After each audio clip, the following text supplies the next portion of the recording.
Alright mga bossing, available tayo for Toyota Hilux naman to, manual transmission, 4x2 unit, diesel engine. So ito mga boss is 2023 model na mileage neto is only 11,500. Makina neto 2.4 liters na diesel engine. So turbo diesel to, R17 mga bossing na nakatuton yung mags. And sa gulong is 95% red light, sobrang kapal pa. And kulay black yung ating unit mga boss. So ino-offer nila to mga bossing dito as walk-in price ng 1,038,000. So papakita ko yung car tag. Then ngayon mga bossing, binibigay sa Promote PH to. Ang net price mga bossing is 975,000 mga boss. So sobrang laki na madi-discount nyo if ever na sa Promote PH kayo mag-inquire. So tatawag lang kayo sa ating contact number na nasa screen. Connected yan ng Viber and WhatsApp mga bossing. So napakaganda naman ng ating unit na to, yung kulay lalo mga bossing, combination color. So kulay black, then sa front area, so ito na yung bagong mukha ng Toyota Hilux na meron siyang gray accent. So coding nito is Thursday. So 2023 model mga bossing. So possible may warranty pa to kay Toyota mga boss. Then ito nga, nakatuton yung kanyang mags, naka 6 stud and 95% red light mga boss. Chrome yung kanyang door handle, yan, chrome yung door handle, tsaka yung kanyang side mirror cover mga boss, yan. Then syempre may signal light na rin yan sa kanyang side mirror, pailawin natin. Dalawang susi na ito mga bossing, no? Yan, dalawang susi na ito, no?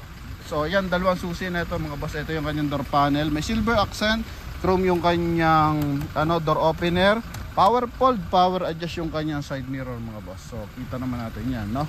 Sa pa. Alright, so power fold, power adjust yung side mirror, gumagana mga boss, magkabilaan, yan. So and sa mga window, smooth na smooth mga bossing, harap at likuran.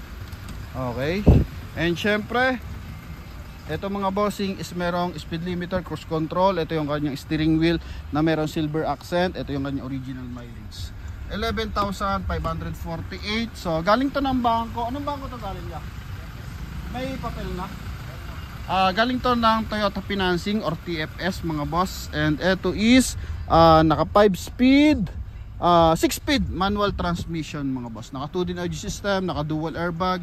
Ito yung kanyang interior. So kita mo naman sa upuan mga boss, akala mo is brand new talaga mga bossing. Kumbaga napaka linis ng loob nito mga boss, and latag na latag pa. Sa bagay 11,000 yung milyahe, so wala tayong paghahanapan. Talagang ganda talaga makikita natin dito sa kanyang dashboard. So 2 color combination mga boss. Meron siya silver accent na dito sa pahaba, and kulay black yung karamihan ng kulay sa ating dashboard mga bossing. And yun nga, naka 2 din audio system yan mga boss. Then sa baba 12 volt socket. Ito yung air conditioning system mga boss. Na hands free connection din sa ating mga bossing audio system, and meron din siyang voice command mga boss. Yan, okay. Then tungo tayo for second row. So pagdating kay Toyota Hilux mga bossing, ito ang pinakamarami dyan, hand grip.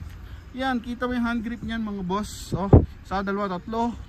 Sa kabilang side pa lang yan, 4 na. So magkabilaan, 8 ang kanyang hand grip mga bossing. Compare mo sa ibang pickup truck mga bossing, usually is 3 lang, no? Yan, so dito 3 magkabilang side, so 6. So dito mga bossing sa Hilux, 8 talaga ang standard niyan. Then ito armrest, ito yung kanyang dashboard mga boss. Okay, yan, dalawang susi niyan mga bossing, ha? Ito yung price mga boss, no? Okay, price niyan 1,038,000. So dito sa Promote PH mas mura mga boss. Ito naman yung kanyang likuran mga boss. Open lang, walang bed liner na nakalagay mga boss. May mga konting alikabok lang, so i-detailing lang mga boss. Then galing to ng Toyota Subic mga boss. Okay, then ito yung likuran. May mga konting gas-gas bahagyang bahagya, and possible yung iba is matatanggal kapag dinetailing kasi car wash pa lang yung nagagawa dito. I-variant to ng Toyota Hilux mga bossing. Okay, may reverse parking sensor din. Chrome naman yung kanyang door handle dito. Ito yung likuran mga boss. Yan, okay. So sa mga buyers natin hindi kaya yung Tundra mga boss, ito baka kaya nyo yung ating Toyota Hilux manual transmission mga bossing. Ito naman yung kanyang kabilang side. Yan mga boss, no? So detailing lang to, and good for selling na to mga boss. So sa papers, dumating na daw ang papel nito mga boss. And ito naman yung kanyang kabilang side mga boss. Yan. So, open lang natin yung engine bay. Kaya pasuyo ko engine bay.